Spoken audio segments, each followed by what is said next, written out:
அனைத்து நல்லுள்ளங்களுக்கு வணக்கம். நான் உங்கள் ரவிக்குமார். தினம் ஒரு தகவல் அடிப்படையில் ஜியோ பாலிடிக்ஸ். இன்றைய ஜியோ பாலிடிக்ஸ் தாறுமாறு தர்பார்.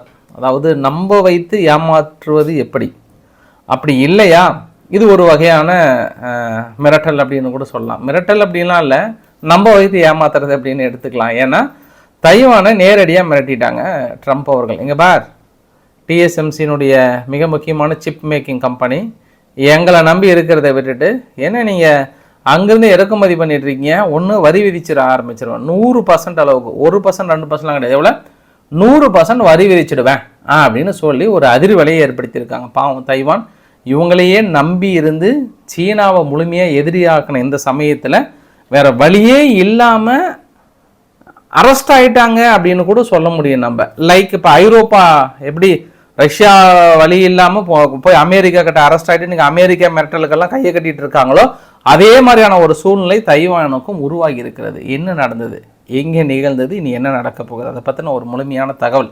அதை தாண்டி உக்ரைனுக்கும் மிகப்பெரிய ஒரு செக் வைச்சிட்டாங்க. இது வந்து உக்ரைன் எதிர்பார்க்காத ஒரு சம்பவம். மறுபடியும் ஒரு செக் வைத்திருக்காங்க. சுற்றி இருக்கக்கூடிய அரசியல் நிகழ்வுகள், காசாவுக்குள்ள என்ன நிகழ்ந்திருக்கிறது, எல்லை பகுதியில் என்ன நிகழ்ந்திருக்கிறது, எகிப்து மறுத்திருக்கிறது, அமெரிக்கா இல்லை இல்லை அவங்க ஆமாம் என்று சொல்லி இருக்கிறாங்கன்றாங்க. நிறைய விஷயங்கள் நம்ம இன்னைக்கு அலசி ஆராய போகிறோம். வாங்க நம்ம வீடியோக்குள்ள போகலாம். தாமதமே வேணால் தயாராக இருந்துக்கோங்க. ஸோ வீடியோக்குள்ள போகிற மாதிரி நீங்கள் நம்ம சேனல் சப்ஸ்கிரைப் பண்ணலாம். சப்ஸ்கிரைப் பண்ணிட்டு வாங்க. மறக்காம பெல் பட்டன் கிளிக் பண்ண ஆல் ஆப்ஷன்ஸ் கொடுங்க. வீடியோக்குள்ள போகலாம்.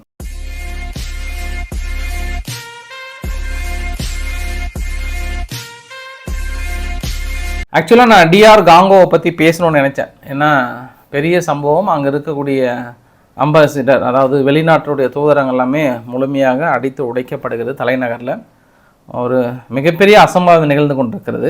டைம் கிடைச்சதுன்னா அந்த வீடியோவில் கவர் பண்ணுறேன். அப்படி இல்லைனா தனி வீடியோவை போடலாம். நாளைக்கு ஆர்கே சேனலில் உங்களுக்கு நேரத்தில் போட்டுறேன். ஏன்னா இது நிறைய விஷயங்கள் நான் பேச வேண்டியது இருக்குது. ரொம்ப பரபரப்பான சூழ்நிலையில் தைவானை மிரட்டிட்டார். வழக்கம் போல் நம்ம கண்டென்ட் கந்தசாமி அவர்கள் இந்த தடவை கொஞ்சம் வெகுண்டு எழுந்துட்டாங்க. அதாவது இங்கே பார் தைவான், என்ன நீங்கள் அரிசோனா, யூஎஸ்னுடைய அரிசோனாவில் வந்து கம்பெனி நிறுவுறேன்னு சொன்னீங்க, இன்னும் நிறுவவே இல்லை. நீங்கள் அங்கேருந்து ஏற்றுமதி பண்ணுறதை நாங்கள் இறக்குமதி பண்ணுறதுனால எங்களுக்கு பெரிய டேஞ்சராக இருக்குது. வா அமெரிக்காவில் வந்து ப்ரொடக்ஷன் யூனிட்டை ஸ்டார்ட் பண்ண, இல்லைன்னா 25%, 50%, நகி 100% வந்து வரி விதிச்சிடுவேன் அப்படின்னு சொல்கிறாங்க. கிட்டத்தட்ட இது வந்து அமெரிக்கானுடைய வலையில் மாட்டின மாதிரி தான். ஏன்னா தைவானுடைய நம்ம பழைய ஹிஸ்ட்ரி எடுத்து கொசுவர்த்தி எடுத்து சுருள் எடுத்து ரிமைன் பண்ணோம் அப்படின்னா 2022 வரைக்குமே சீனா கிட்ட இருக்கக்கூடிய ரிலேஷன்ஷிப் பெரிய அளவுக்கு இருந்தது. 23, 24 அதை பூதாகரமாக வெடித்தது. ஏன்னா அமெரிக்கானுடைய நான்சி பெலோசி அவர்கள் அப்போ அவங்க ஸ்பீக்கராக இருந்தாங்க. அப்போ என்னைக்கு அவங்க தைவானுக்குள்ளே போனாங்களோ அன்னையிலிருந்து தைவான் வந்து முழுக்க முழுக்க அமெரிக்காவை நம்பி அவங்க வலையில் விழ வைத்து இன்று நம்ப வைத்து களத்தறுத்திருக்கிறார்கள் சொன்னால் அதுதான் நம்ம சொல்ல முடியும். வேறு எதுவுமே இல்லை. முழுமையாக நம்பி வர இந்த சமயத்தில் இப்படி ஒரு டைலாக். ஏன் நான் இந்த அளவுக்கு சொல்கிறேன் அப்படின்னா, டிஎஸ்எம்சியினுடைய நிறுவனம் இருக்குல்ல, அது வந்து தைவானில் தான் இருக்குது. அங்கே தான் ஹெட் ஆஃபீஸ். அதை தாண்டி எந்தெந்த நாட்டில் இருக்குது அப்படின்னா, சீனாவில் இருக்குது, Europe, India, Japan, North America, South Korea, இங்கெல்லாம் இருக்குது. நவம்பர் 2024 முழுமையாக சீனா மீது தடை விதிக்கப்படுகிறது தைவான். ஏன்னா எங்ககிட்ட இருந்து ஒரு சின்ன சிப்பு கூட அங்கே போகாதுன்றாங்க. 2023 தடை விதிக்கப்பட்டிருந்தா கூட அரசல் புரசலாக ஒரு சில சிப்பெல்லாம் போனாங்க. ஆனால் பைடன் நிர்வாகம், அப்போது பைடன் நிர்வாகம் என்ன சொன்னாங்கன்னா, நண்பா நான் இருக்கும்போது உங்களுக்கு என்ன பிரச்சனை, ஏன் தொடர்ந்து அங்கே ஏற்றுமதி பண்ணிட்டு இருக்கீங்க, குறிப்பாக சீனாவுக்கு ஃபாஸ்ட் மேக்கிங் ப்ராசஸரான ஆர்டிஃபிஷியல் இன்டெலிஜென்ட் வந்து அவங்க கிடைக்கவே கூடாது. 7 நானோமீட்டர் சைஸ் உள்ள 7 நானோமீட்டர் அப்படின்னு சொல்லுவாங்க, அந்த சைஸ் உள்ள சிப் அவங்களுக்கு கிடைக்கக்கூடாது. அதுவும் ரீசெண்டாக நாங்கள் செக் பண்ணதில் ஹவாயில் ஆர்டிஃபிஷியல் இன்டெலிஜென்ட் மூலிமா மிகப்பெரிய அளவுக்கு வளர்த்திருக்காங்க. இதெல்லாம் பார்க்கும்போது நீங்கள் எங்களுக்கு சரியான ஒத்துழைப்பு கொடுக்கல. அங்கே நீங்கள் ஏற்றுமதியை தடை விதிக்கிறதுனால எந்த அளவுக்கு உங்களுக்கு வருமான இழப்புகள் ஏற்படுகிறதோ அந்த வருமான இழப்புகளை வந்து நாங்கள் அதை வந்து சரி செஞ்சுக்கிறோம் அப்படின்னு சொன்ன உடனே தைவான் வந்து முழுமையாக தடை விதிச்சிட்டாங்க. அதுக்கப்புறம் சீனா இவங்க மேலே தடை, இவங்க அவங்க மேலே தடை அப்படின்ற மாதிரிலாம் நம்ம பார்க்குறோம். நம்ம அப்போ என்ன சொன்னாங்கன்னா, சீனானுடைய மார்க்கெட் சரிந்தது. ஏன்னா ஒரு நாடு முழுமையாக அங்கே தைவானுடைய சிப்பை நம்பி இருக்கும்போது திடீர்னு அமெரிக்கா உள்ளே போந்து ஆட்டையை கலைச்சி கம்ப்ளீட்டாக நிறுத்திட்டாங்க. இங்கே மட்டும் நிறுத்தலை, ஸ்காட்லாந்தில் சீனாவும் ஸ்காட்லாந்தும் ஒரு ஜாயின்ட் ப்ரொடக்ஷன் யூனிட்டே இருந்தது. ஒரு 7 வருஷமாக சிப் மேக்கிங் ப்ரொடக்ஷன் பண்ணாங்க. அவங்களையும் ஆர்டிஃபிஷியல் இன்டெலிஜென்ட் அவங்களுக்கு கிடைத்து விடக்கூடாது. அமெரிக்காவை தவிர, அமெரிக்காவில் இருக்கக்கூடிய நிறுவனங்களை தவிர வேற எந்த நிறுவனமும் வளர்ந்து விடக்கூடாது என்பதற்காக மிகப்பெரிய அளவுக்கு ட்ரை பண்ணாங்க. பட் நேற்று என்ன நடந்தது நம்மளுக்கு நல்லாவே தெரியும். அந்த டீப்சீக்னுடைய நிறுவனத்தோட கனெக்டிங் வீடியோவை தான் கூட எடுத்துக்கலாம் நம்ம. சரி, இப்போ என்ன நடந்தது அப்படின்னு ஒரு சின்ன எக்ஸாம்பிளோட உங்ககிட்ட சொல்கிறேன். ஒரு சார்ட் ஒன்று பாருங்கள். இந்த சார்ட்டில் எல்லாத்தையும் விளக்கக்கூடிய ஒரு பதிவு. இது வந்து தைவானுடைய இன்வெஸ்ட்மெண்ட்டு, சீனாவுக்கு கொடுக்குற இன்வெஸ்ட்மெண்ட்டு. இந்த இன்வெஸ்ட்மெண்ட்டில் 2020 வரைக்குமே அந்த இது வெள்ளை கலர் இருக்குல்ல, இந்த வெள்ளை கலர் எல்லாமே வந்து சீனாவுக்கும் தைவானுக்கும் மிகப்பெரிய ஒரு ரிலேஷன்ஷிப் இருந்தது. அந்த 2020க்கு அப்புறம் 21, 22 கூட கொஞ்சம் ஓகே வந்தது. அப்போ வந்து அமெரிக்கா லைட்டாக நுழையிறாங்க. எப்போ 22ல் நான்சி பெலோசி அவர்கள் உள்ளே வராங்க, பெரிய அதுக்கப்புறம் சப்போர்ட் பண்ணுறாங்க. அந்த நீல கலர் பாருங்கள், கடைசி 2 நீல கலர் யாருன்னா அமெரிக்காவுக்கு பெரிய அளவுக்கு இன்வெஸ்ட்மெண்ட் அதுக்கப்புறம் திரும்பிட்டாங்க. அந்த எல்லோ கலர் முழுமையாக குறைஞ்சிடுச்சு. அமெரிக்கா, சிங்கப்பூர், அப்புறம் ஜப்பான் மேலே பாருங்க பச்சை கலர் இருக்குது, கனடா இருக்குது, ஜெர்மனி கூட ஃபுல்லாக டவுன் ஆகிடுச்சு. ஏன்னா அவங்க 2024 போதிய அளவுக்கு அவங்களுடைய தொழில் வளர்ச்சி அவ்வளோ இல்லை, அதுவுமே டவுன் ஆகிடுச்சு. அப்போ நம்மளுக்கு என்ன தெரியுது அப்படின்னா, சேம் ஐரோப்பாவை கம்பேர் பண்ணும்போது இதே மாதிரி தான் ஐரோப்பாவுக்கு உள்ள நுழைந்து ஐரோப்பா முழுவதும் ரஷ்யா கிட்ட ஆயில் அண்ட் கேஸ் வாங்கிட்டு இருந்தாங்க. சும்மா பக்கத்தில் இப்படி போனால் இப்படி எட்டி வாங்கினதுனால ஐரோப்பானுடைய பொருளாதாரம் வளர்ந்தது, ரஷ்யாவுடைய பொருளாதாரம் வளர்ந்தது. ஏதோ ஒரு வகையில் இங்கே நடந்த உடனே கரெக்டாக முழு ஐரோப்பாவையும் தனது பக்கம் திருப்பிய அமெரிக்கா இப்போ ரஷ்யாவது வேணாம், அதாவது இப்படி சாப்பிட்றதுக்கு பதில் இப்படி சுற்றி சாப்பிட்றதுனால தான் ஐரோப்பாவுடைய பொருளாதாரம் இன்னைக்கு கமந்து கிடக்கிறது. பெரிய அளவுக்கான வீழ்ச்சிக்கான காரணம் அதுவாக கூட கொண்டு எடுத்துக்கலாம். பட் இப்போ நம்ம கண்டென்ட் கந்தசாமி அவர்கள் ஓடி வந்து, என்ன நீங்கள் எங்ககிட்ட ஃபுல்லாக ஆயில் அண்ட் கேஸ் எங்களை நம்பி வாங்கிட்டு இருக்கீங்க, பட் எங்கள் பொருளுக்கே வரியை விதிக்கிறீங்க, முடிச்சிடுவோம் கதையை அங்கே ஒரு மிரட்டிட்டார். அப்போ அதே ஆங்கிள் நம்ம எடுத்துக்கலாம். நம்ம சரி, இந்த அளவுக்கு இவங்க அமெரிக்கா கிட்ட ரிலேஷன்ஷிப்பை ஏற்படுத்தி 2022 அளவுக்கு அதுக்கப்புறம் டிஎஸ்எம்சியோட ப்ராஜெக்ட் அவங்க பெருசாக லாபம் அடைந்தாங்களா அப்படின்னாங்கன்னா, நீங்கள் இந்த சார்ட்டையும் பாருங்கள். 2023 2 கலர் இருக்குது. ஒன்று சிவப்பு கலர், இன்னொன்று வந்து லைட் ப்ளூ. அது என்ன கலர்? லைட் ப்ளூ கலர்னு, லைட் ப்ளூவில் அது பச்சை கலர் மாதிரி எடுத்துக்கலாம் நம்ம, லைட் கலர். இந்த ப்ளூ கலர் ரெவென்யூ, இன்னொன்று வந்து net income. 2024 first H1 quarter இருக்க பாருங்கள், அது அப்படியே டவுன் ஆக ஆரம்பிச்சிருச்சு. இந்த ஆக்சுவலாக வளர்ந்துருக்க வேண்டியது தானே, ஆனால் குறைந்திருக்கிறது. இன்னொரு உங்களுக்கு சார்ட்டே அதை முடிந்து காட்டுறேன் நான்.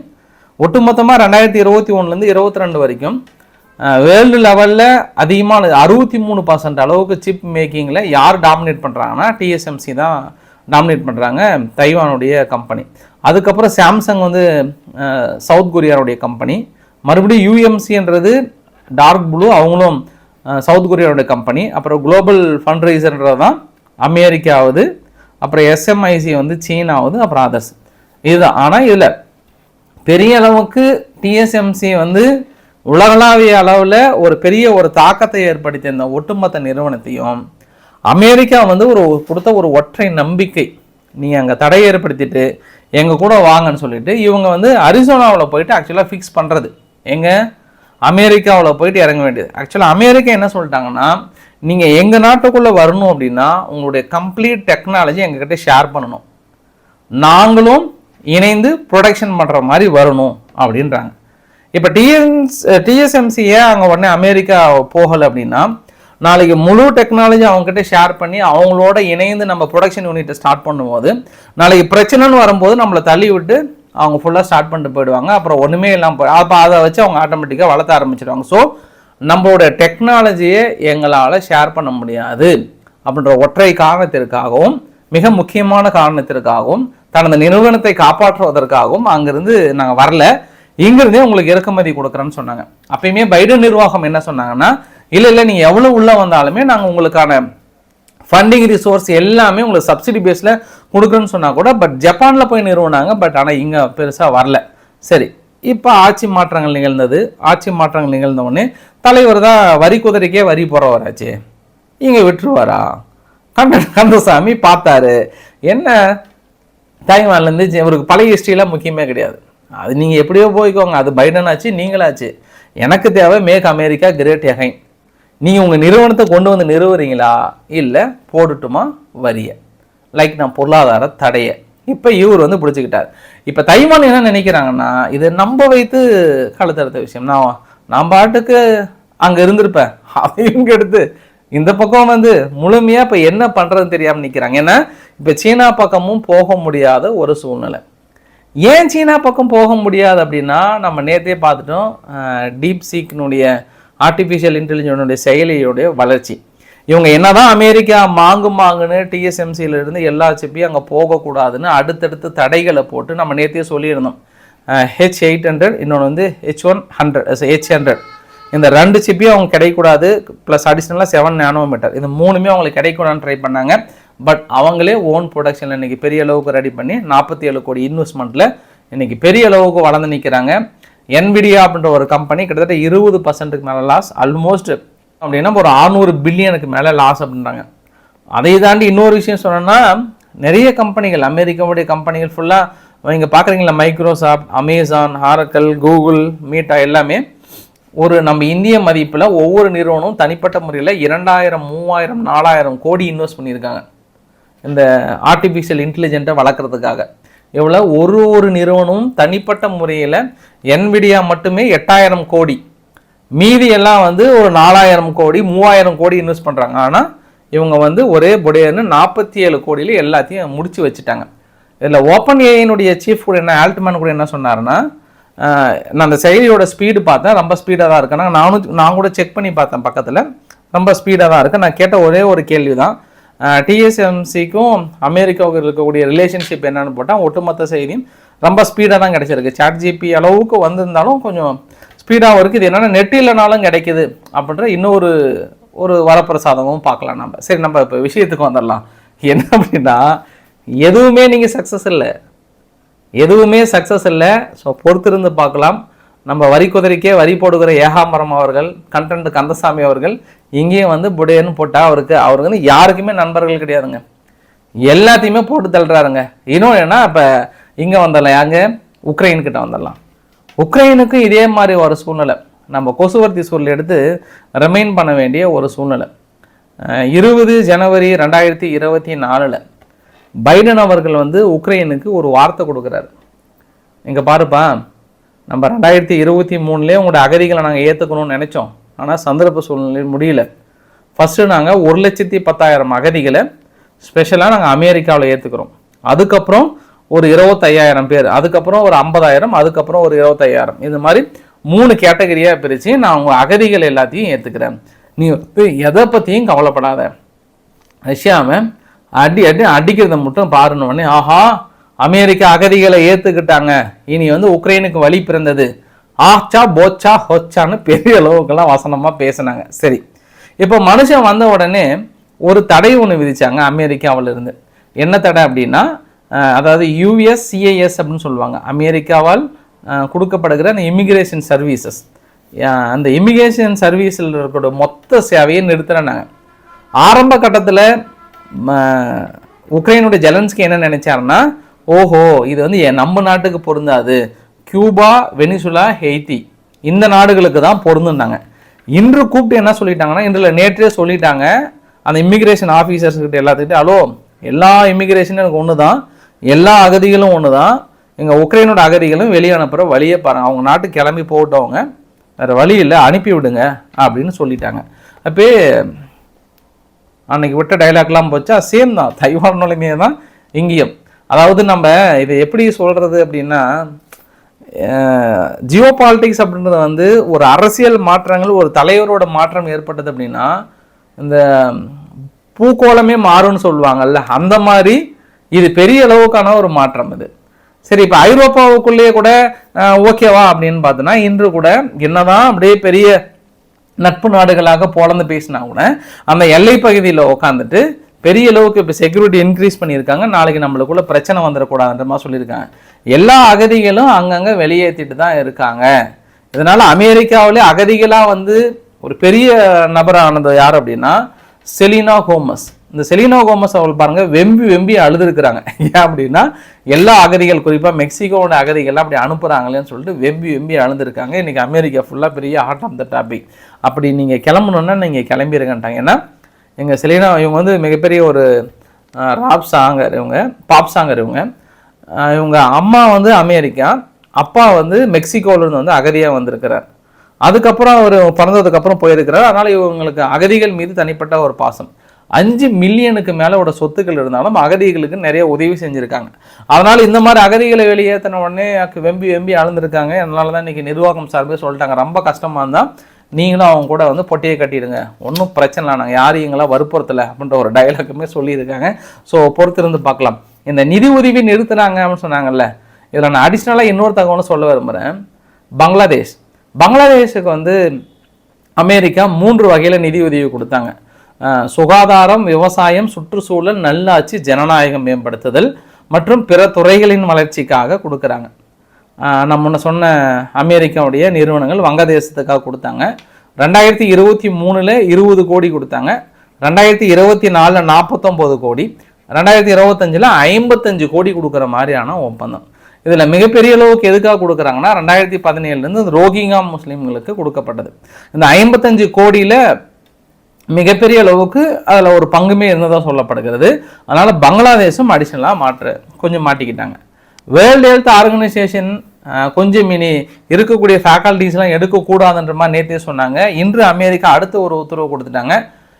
அமெரிக்காவிலிருந்து வேர்ல்டு ஹெல்த் ஆர்கனைசேஷனில் யாரெல்லாம் அஃபீஷியலாக ஒர்க் பண்ணுறீங்களோ அத்தனை பேர் வித்ட்ரா பண்ணுங்கன்ட்டாங்க. நீங்கள் அமெரிக்காவில் இருக்கக்கூடிய ஒரு ஆள் கூட வேர்ல்டு ஹெல்த் ஆர்கனைசேஷனில் இருக்கக்கூடாதுன்ற மற்றும் ஒரு உத்தரவு கொடுத்துட்டாங்க. இங்கே மட்டும் இல்லை, யூகேவுமே வந்து மிகப்பெரிய ஒரு ட்ரபிளுக்கு உள்ளாக்கப்பட்டிருக்கிறது. ஏன்னா இவருடைய இந்த ட்ரேட் பாலிசி வந்து பெருசாக இல்லை. ரிஷி சுனாக் அவர்கள் எதற்காக பெரிய அளவுக்கு மாற்றம் வந்தது அப்படின்னா, ரிஷி சுனாக் அவர்களுடைய கொள்கை சரியில்லை, நிறைய மக்கள் வாழ்க்கை செலவுகள் அதிகமாக இருக்குன்றதுனால தான் கிறிஸ் ஸ்டார்மர் அவர்களை செலக்ட் பண்ணாங்க.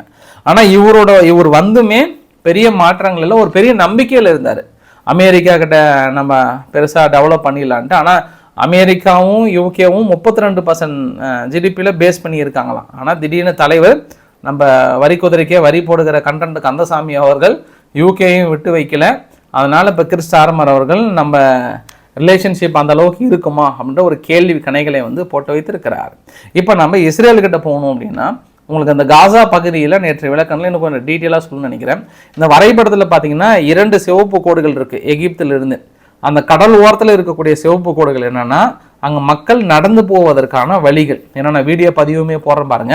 பட் இந்த சென்ட்ரல் இருக்கிறது பார்த்தீங்களா, ஒன்லி இது வெஹிக்கிள் மட்டும் போகக்கூடியது. சலால் அல்டின் ரோடு அப்படின்னு சொல்லுவாங்க. இந்த சலால் அல்டின் ரோடில் தான் பெருசாக செக் பண்ணியிருந்தாங்க. அந்த செக் பாயிண்ட் வந்து நெட்சரிம் காரிடர்னு சொல்லுவாங்க. அந்த நெட்சரிம் காரிடரில் இஸ்ரேலுடைய டிஃபென்ஸ் ஃபோர்ஸ் செக் பண்ணாங்களான்னு இல்லை, எகிப்தோட இராணுவமும் ஐநாவுடைய படைகளும் தான் அங்கே செக் பண்ணிட்டு இருந்தாங்க. இஸ்ரேலுடைய இராணுவம் முழுமையாக பாதிக்கு மேலே வந்துட்டாங்க. இன்னும் பாதி கட்டுப்பாட்டில் அங்கே இருந்து கொண்டிருக்கிறது. இஸ்ரேலுக்கு புல்டோசர் வந்து தடை கொஞ்சம் கொடுக்க முடியாது இருந்தாங்க பைடன் நிர்வாகம், இப்போ கொடுத்துட்டாங்க. ட்ரம்ப் அவர்கள் என்ன சொன்னார்னா, நான் வந்து அல்சிசி அவர்கள்கிட்ட வந்து பேசினேன், நண்பர் தான் அவர், நல்ல நண்பர், குட் ஃப்ரெண்ட், இது மாதிரி உங்களால் ஹெல்ப் பண்ண முடியுமா? காலங்காலமாக வெறும் போரை மட்டுமே பார்த்துட்டு இருக்கிறாங்க மக்கள், வெறும் குண்டுகளும் மலைகளும் பார்த்துட்டு இருக்கிற மக்கள், அவங்களுக்கு நான் நிம்மதியான வாழ்க்கை கொடுக்கணும்னு நினைக்கிறேன். சினாய் பெனிசுலாவில் கொஞ்சம் ஒரு கொடுத்தீங்க அப்படின்னா நல்ல ஒரு அமைதியான ஒரு வாழ்க்கையினால் ஏற்படுத்த முடியும். திருப்பி நான் அவங்கள வந்து ரிட்டர்ன் பேக் எடுத்துக்கிறேன் அப்படின்னு நான் பேசினேன். பாசிட்டிவாக சொல்லியிருக்கிறார். ஜோனுடைய அப்துல்லா அவர்களும் பாசிட்டிவாக சொல்லியிருக்கிறார், மறுபடியும் சொல்கிறார்.